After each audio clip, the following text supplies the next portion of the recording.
Praise the lord. మన ప్రభు రక్షకుడైన యేసుక్రీస్తు ప్రశస్తమైన నామంలో మీ అందరికీ ప్రేమపూర్వకమైన మా పరమ యెరూషలేం మినిస్ట్రీస్ ద్వారా హృదయపూర్వకమైన వందనాలు అందరికీ. మంచిది. దేవుడి వాక్యములో ఈ పూట కీర్తన గ్రంథములో 102వ కీర్తన 9వ వచనాన్ని చదువుతున్నాం. నీ కోపమును బట్టి నీ ఆగ్రహమును బట్టి బూడిదను ఆహారముగా భుజించుచున్నాను. ఇక్కడ మూలవాక్యం ఏమై ఉన్నదంటే బూడిదను ఆహారంగా భుజించుచున్నారు. యేసు ప్రభు వారేమో జీవాహారము నేనే అని చెప్పారు. కొందరు ఇక్కడ మనం గమనిస్తే భక్తిహీనతకు విరోధమైన వాటికి చోటిచ్చి బలహీనతలలో పడిపోయి ఆహారముగా భుజించక బూడిదను. ఒకటి గుర్తుంచుకోండి, బూడిద తింటమేంటండి అని అంటే బైబుల్ పరంగా పరిశుద్ధ గ్రంథములు చెప్తున్న మాట ఏంటంటే దేవుడు వాక్యము జీవాహారమై ఉన్నది, ఆత్మ సంబంధమైన ఆహారమై ఉన్నది. ఆత్మ సంబంధమైన ఆహారమందు ఆసక్తి కలిగి ఆ వాక్యమును మనము విని వాటిని అవలంబించి వాటి ప్రకారంగా జీవించాలి. అప్పుడు ఆ మనుషుడు బలహీనతల్లో, శాపములో, దుఃఖములో, రోదనలో తప్పిస్తాడు. లేని ఎడల ఏం చేస్తున్నారంట, ఇక్కడ బూడిద ఆహారం చేసుకొని భుజిస్తున్నారు. అంత జారిపోయే పరిస్థితి కారణం ఏంటంటే వాళ్ళలో ఉన్న బలహీనత. దేవుడి వాక్యము స్పష్టమైనది, దేవుని వాక్యము నీతి గలది, దేవుని వాక్యము యథార్థమైనది. దేవుడి వాక్యమును అవలంబించమని చెప్తున్నాడు. చూడండి, తప్పిపోయిన కుమారుడు గురించి మనకు తెలుసు. తప్పిపోయిన కుమారుడు తండ్రి దగ్గర ఉన్నంత వరకు కావలసినంత సమృద్ధి ఆహారం ఉంది. కానీ తండ్రి చెప్పారు ఎన్నోసార్లు, కుమారుడు లోకములో పడిపోయి దుర్వ్యసనాలకు వెళ్ళిపోయి చెడు వ్యసనాలకు బానిసైపోయి అతని దగ్గర ఉన్న సమృద్ధిని పాడు చేసుకున్నాడు. పాడు చేసుకున్న తర్వాత చివరి దిశ ఎలా ఉంది? పందులు తినే పొట్టు తిన్నాడు. అంత భయంకరమైన హీన స్థితిలోనికి ఎందుకు వచ్చాడంటే అతనిలో తీసుకెళ్ళిపోయిన బలహీనత. అంటే ఇంకా చెప్పాలంటే తండ్రికి విరోధంగా చేసిన పనులు. ఈరోజు కూడా చాలామంది కూడా యేసుక్రీస్తునకు ఆయన చెప్పిన వాక్యమును బట్టి నడుచుకోగలిగితే సమృద్ధి గల చోట తృప్తిగా భోంచేసేటువంటి విషయంలో తృప్తిగా జీవించే జీవితాలు ప్రభు సన్నిధిలో ఉన్నవి. అది లేకోకుండా ఉన్నట్లయితే ఆయన కోపము చేత వీళ్ళు క్షీణించిపోతూ నానా విధమైనటువంటి పరిస్థితుల్లో ఇక్కడ మనం గమనించవచ్చు. కాబట్టి ఏ చెడు వ్యసనాలకి, ఏ లోకానికి, ఏ పరిస్థితుల మధ్యలో శరీరేచ్ఛల్లో పడిపోయి వ్యసనానికి బానిసైపోయావో, ఇదిగో నిన్ను ఒకగానొక సమయంలో ఏ స్థితిలోకి తీసుకెళ్ళిపోద్దంటే ఇదిగో తప్పిపోయిన కుమారుడు ఇదిగో అక్కడ పందులు తినే పొట్టు తిన్నట్లుగా ఆ స్థితిలోనికి దిగజారిచ్చేస్తుంది. ఇంకొక మాటలో మీరు గమనించాలి, 106వ కీర్తనలో 28వ వచనములో, మరియు వారు బయలు వెళ్ళిన హత్తుకొని చచ్చిన వారికి అర్పించిన బలి మాంసమును భుజిస్తున్నారు. మీరు గమనించాలి, చచ్చిన వాటికి అర్పించేటువంటి ఆ మాంసమును భుజిస్తున్నారు. శాపకరమైనటువంటి జీవితాలు. ఈరోజు లోకములో ఆ శాపము నుంచి తప్పించి యేసుక్రీస్తు సర్వసత్యములోనికి నడిపిస్తానని ప్రభు పిలుస్తున్నారు. ఇంకనూ కొన్ని విషయాల్లో చూస్తే చచ్చినటువంటి వాటి వైపు జీవము లేని వాటిని అనుసరిస్తూ ఇక్కడ మీరు గమనించినట్లయితే వాటిని భుజిస్తున్నారు. సామెతల గ్రంథములో 4వ అధ్యాయములో 17వ వచనం మనం చదువుతున్నాం. కీడు చేత దొరికిన దానిని వారు భుజిస్తున్నారు, బలత్కారము చేత దొరికిన దాని ద్రాక్షారసము తాగుచున్నారు. మూడో విషయంలో మీరు గమనించాలి. కీడు చేత ఒకటేమో బూడిదగా ఉన్న ఆహారాన్ని, రెండోదేమో సచ్చిన వాటిని అర్పించేటువంటి విషయంలో వాటిని భుజిస్తూ, మూడోదేమో ఇక్కడ మనం చూస్తే కీడు చేత, బలాత్కారము చేత దొరికినట్లుగా మనుషుడు ఏమవుతున్నాడంటే ఇది మనము చెయ్యొచ్చో లేదో, ఇది మనం అనుసరించచ్చో లేదో అనేటువంటి పద్ధతులు, దేవుడు చెప్పిన మాటలు విడిచిపెట్టి అక్రమముగా కీడులో పడిపోతాడు. దోషములు అక్కడ దాగి ఉన్నాయి, పాపము పొంచి ఉంది. వాటి నుంచి తొలగించబడి యేసుక్రీస్తు వాక్యము చెప్తున్న మాటలు, ఇదిగో 5వ అధ్యాయం 14 వచనం సామెతల గ్రంథములో, నేను సమాజ సంఘములో మధ్యలో నుండి ప్రతి విధమైనటువంటి దోషములకును లోబడుటకు కొంచెమే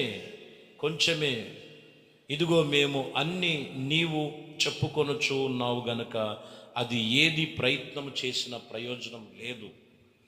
ఇక్కడ ఏదంట, సామాజికమైనటువంటి లోక సంబంధమైన వారి మధ్యలో ప్రతి దోషములు లోబడుతూ కొంచెము. ఇక్కడ వారిని చేస్తున్నటువంటి విషయంలో ప్రియమైన దేవుని బిడ్డలారా, వాక్యము రాయబడిన మాటల్లో మీరు గమనించాలి. ఒకటి బూడిదతో కూడివన్నది, ఒకటి చచ్చినవి. మూడో విషయంలోకి వచ్చేలకే కీడుతో కూడి ఉన్నది. లోకములో మనిషిని పతనం చేస్తాం. సామాజికమైనటువంటి సమాజములో మనుషుల యొక్క ఆలోచన తలంపులు కాదు, కానీ ఇదిగో లోకములో నుండి ఆ దోష బలహీనతల నుంచి వేరు చేసి యేసుక్రీస్తు ఆయన స్వరక్తమిచ్చి, ఆయన రక్తముతో పరిశుద్ధపరచబడి పవిత్రమైన మార్గములో ఆయనను అనుసరించి నడుచుకోవాలంటాడు. నిర్గమకాండములో 12వ అధ్యాయములో పేతురుతో చెప్తూ మోషేతో మాట్లాడుతున్నటువంటి మాటలు, నిర్గమకాండము 12వ అధ్యాయము 5వ వచనములో మోషేతో చెప్తున్నటువంటి మాటలు మీరు గమనించినట్లయితే, నీవు గొర్రె పిల్లను భుజించుటకును ప్రతి వాని భోజనమును పరిమితమును బట్టి వారిని లెక్కింపవలెను. ఇక్కడ మీరు గమనించినట్లయితే ఇక్కడ భోజనం సిద్ధపరిచాడు. ఆ రాత్రి సంహార దూత రాబోతున్నది. తొలిసూరులో ఉన్నటువంటి మగపిల్లలు కానీ ఆడపిల్లలు కానీ, అవి ఏవైనా తొలిసూరులో ఉన్నటువంటి పశువులు, సంహార దూత వచ్చినప్పుడు ఇదిగో అది వాళ్ళు ఉండవలసిన రీతి ఏంటంటే, ఇదిగో ఆ గుమ్మములకు నిలువు కమ్ముల మీద, అడ్డు కమ్ముల మీద ఇదిగో గొర్రెను హతము చేసి, అక్కడ ఆ గొర్రె రక్తముతో మీరు గమనించినట్లయితే గొర్రె పిల్ల యొక్క రక్తమును అక్కడ నిలువు కమ్ముల మీద, అడ్డ కమ్ముల మీద రాసి ఉంచి అది అక్కడ నివసించాలి. అప్పుడు ఆ సంహార దూత ఆ సంహారు నుంచి తప్పించుకునేటువంటి అనుభవంలో ఉంటారని వాక్యం చెప్తున్నమాట. కాబట్టి ఇక్కడ అంటున్నమాట, ఆ గొర్రె పిల్ల యొక్క భుజించుటకును ప్రతి వాని భోజనమును పరిమితమును బట్టి వారిని లెక్కించాలి. చాలా జాగ్రత్తగా గమనించాలి. ఏ భోజనము సిద్ధపరిచాడు? ఇంకా మీరు గమనించినట్లయితే యేసుక్రీస్తే మనకు జీవాహారమై ఉన్నాడు అని చెప్తున్నాడు న్యూ టెస్టిమెంట్లోకి వచ్చాలకే. ఈరోజు మనము ప్రభు సన్నిధిలో యేసు రక్తము చేత కడగబడి యేసుక్రీస్తునందు నిబంధన కలిగినటువంటి ఆయనతో నిబంధన చేసుకొని ఆయనే మనకు జీవాహారమై ఉన్నారు. మీరు గమనించినట్లయితే హెబ్రీయులకు రాసిన పత్రికలో 11వ అధ్యాయం 28వ వచనంలో చదివితే, తొలిసూరులో ఉన్నటువంటి పిల్లలను నాశనము చేయువాడు ఇజ్రాయేలులను ముట్టకుండా నిత్యము అతడు విశ్వాసమును బట్టి ఆ పస్కా రక్త ప్రోక్షణ ఆచరించవలెనని చెప్తున్నాడు అక్కడ. ఇది దేవుడు చెప్పినటువంటి నిబంధన ఇది. ఎందుకంటే ఆ సంహార దూత నుండి తప్పించబడాలంటే ఆ పస్కా, ఆ రక్త ప్రోక్షణ ఆచరించవలనని చెబుతూ, ఇదే దేవుడు మన కోసం ఏర్పరచబడినటువంటి ఆహారం. యోహానులో ఇప్పుడు చూద్దాం 6వ అధ్యాయము 58వ వచనములో మనం చదువుతున్నప్పుడు, ఇది పరలోకము నుండి దిగి వచ్చిన ఆహారము, పితరులు మన్నాను తిని చనిపోయినట్లుగా కాదు, ఈ ఆహారము తినివాడు ఎల్లప్పుడూ జీవించునని నిశ్చయముగా నేను మీతో చెప్పుచున్నాను. మీరు గమనించాలి, ఇదే పరలోకము నుండి దిగి వచ్చిన ఆహారమై ఉన్నది. కాబట్టి ప్రియమైన దేవుని బిడ్డలారా, వాక్యం ఇక్కడ తెలియజేస్తున్నటువంటి మాటల్లో మీరు గమనించినట్లయితే యేసు ప్రభువారే మనకు జీవాహారమై ఉన్నారు. జీవాహారమై ఉన్నారు. వాక్యం ఇక్కడ తెలియజేస్తున్న మాట, ఆహారమును బూడిదిగా ఆహారము చేసుకునేవారు కొందరు, బూడిదిగా ఆహారము చేసుకునేవారు కొందరు, చచ్చిన వాటిని అర్పించిన వాటిని తింటున్నటువంటి మరికొందరు. బైబిల్లో చెప్తున్నటువంటి మాట, కీడు చేత దోషము చేత వారిని భుజిస్తున్నటువంటిది వారిని దోషములో కీడులోకి తీసుకెళ్తున్నది. 4వ విషయంలోకి వచ్చేలకే యేసుక్రీస్తు మన కొరకు ఆ రోజు పస్కాను బలించినట్లుగా, ఇదిగో న్యూ టెస్టిమెంట్లోకి వచ్చిన తర్వాత యేసుక్రీస్తు నీ కొరకు, ప్రతి మానవ జీవితం కొరకు, సర్వ మానవాళి కొరకు కలవరి శిలువలో రక్తమును కార్చి ప్రాణము పెట్టి పునరుద్ధానుడై లేచిన దేవుడు. ఆయన రక్తమును కార్చి ప్రాణము పెట్టినటువంటి గొప్ప దేవుడు. ఆయనే మనకు జీవాహారమై ఉన్నాడు. ఇదే పరలోకము నుండి దిగి వచ్చిన ఆహారం. మొదటగా వాక్యాన్ని నువ్వు భుజించు, యేసుక్రీస్తుని గురించి తెలుసుకో. ప్రభు చెబుతున్న మాట, నీవు దేవుడి సన్నిధిలో తృప్తిగా జీవిస్తావు, తృప్తిగా నీ జీవితాన్ని కొనసాగిస్తావు, తృప్తిగా ప్రభు సన్నిధిలో నీవు ఆయనతో నిత్యత్వములో నిలిచి ఉంటావు. దేవుడు సన్నిధిలో నీకు తృప్తి ఉన్నది, దేవుని యొక్క వాక్యములో తృప్తి ఉన్నది. ఆయన రక్తమును, ఆయన శరీరములో దేవుడు మనకు అప్పగించి ఉండగా అది మనము భుజిస్తూ, అది జీవాహారమై ఉన్నటువంటి దేవునితో సహవాసముతో నిలిచి ఆత్మీయతలో స్థిరపరచబడి నువ్వు తృప్తిగా జీవిస్తావు. అట్టి కృప దేవుడు నీకు ప్రతి ఒక్కరికి కలుగు చేయనుగాక. ప్రార్థన చేద్దాం. పరిశుద్ధుడా, ప్రేమ కలిగిన తండ్రి, దయగలిగిన మా ప్రభువా, మీ శ్రేష్టమైన అతి పరిశుద్ధ నామమును బట్టి స్తోత్రాలు.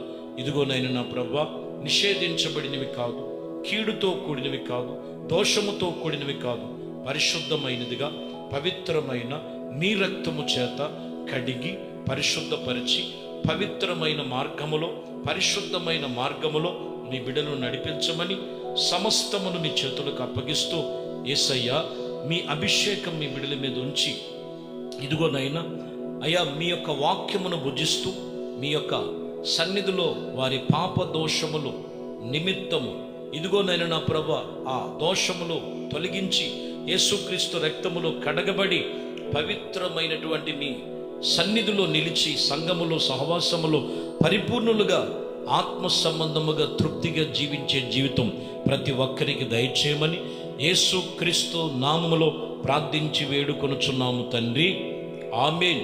ప్రభు మిమ్మల్ని దీవించి ఆశీర్వదించునుగాక. ఆమేన్.